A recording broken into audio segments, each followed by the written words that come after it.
Looking pretty calm out there, not like that dark, cool-looking cloud we saw in Fort Smith over the Marshals Museum. We are just dying for some rain, Matt, but I know it's not really going to happen this week. No, and it may not happen a lot next week either. When we're taking a look at these long-range forecasts, the only chance for really a pop-up is if we can try to get a front to break the heat dome next week. We're kind of iffy on it, to be honest. I think Missouri and Kansas can, but this far out, we'll see. We probably can get to Springfield, maybe Joplin, but can we get across the state line? We'll have to wait. Northwest Arkansas would technically have a higher chance because to get to the River Valley, that's even farther south. We'll have to wait and see. Right now we're sitting in the mid-80s across Northwest Arkansas. A little bit of a light northeast wind hitting us in Rogers down to 84 now, 86 in Salem Springs. Not a bad afternoon at all in Elm Springs, sitting at 87. A little bit warmer in the River Valley. We're down at 87 in Alma, but you get outside of Alma, we're back in the 90s. 91 in Clarksville and 93 in Poto. This is where we should be this time of year, low 90s. Fort Smith's a little warm, but you get outside of Fort Smith, we're a touch cooler. We're going to keep the northeast winds for another couple of days. That keeps the humidity lower as well. So yes, the temperature is warm in the 90s, but we don't really have a heat index. We'll take that. This evening, Northwest Arkansas will fall to the 70s by 8 o'clock. In the River Valley, we'll probably wait till about 10 o'clock before we fall into the 70s. Pretty much a carbon copy forecast what yesterday was. We're going to hit copy paste, do it again tomorrow.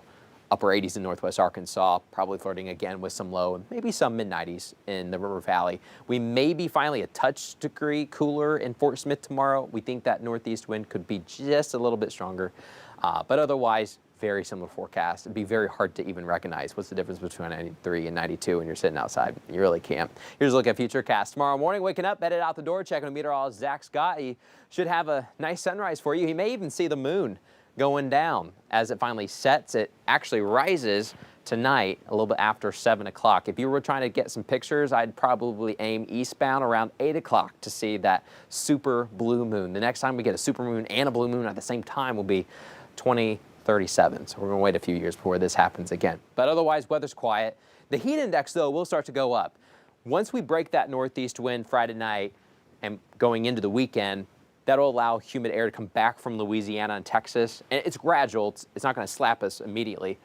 But we do start to get a little bit warmer into the weekend. So if this weekend you are headed to Little Rock, maybe you're trying to catch the Arkansas-West Carolina game, we're going to be in the 80s for the first half of the game. I think by the time we get past halftime, we'll have some low 90s, and it gets hotter the rest of the afternoon. The humidity will be a little bit higher in Little Rock, so just keep that in mind as you are traveling south and east to the capital. All right, Northwest Arkansas, next 7 days, just getting a little bit warmer day by day. But tomorrow, nice, beautiful day again.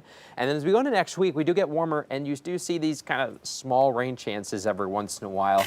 You get lucky, that'll be awesome, but most people are probably going to stay dry. If you're going down to the game Saturday, man, you got to take some sunscreen. And if you're sitting in the sun, there may not be a lot of humidity, but it's going to be hot. It's going to be hot. When you're in the stadium like that, on the bleachers, bunch of fans around you, you know, that kind of adds an extra heat factor, I guess. You can buy those little neck fans now that they make. They do. Do they work well? They're okay. They're okay? They're not like standing in a refrigerator or anything. No, for sure. Yeah, it helps. Just don't forget the sunscreen. I'm Don't get your telling hair you. tangled in those either, All right, coming up, a story about a Kansas cat named Bob who decided to go on a trip 1,200 miles away 10 years ago. Bob, what were you thinking? Where the cat was found.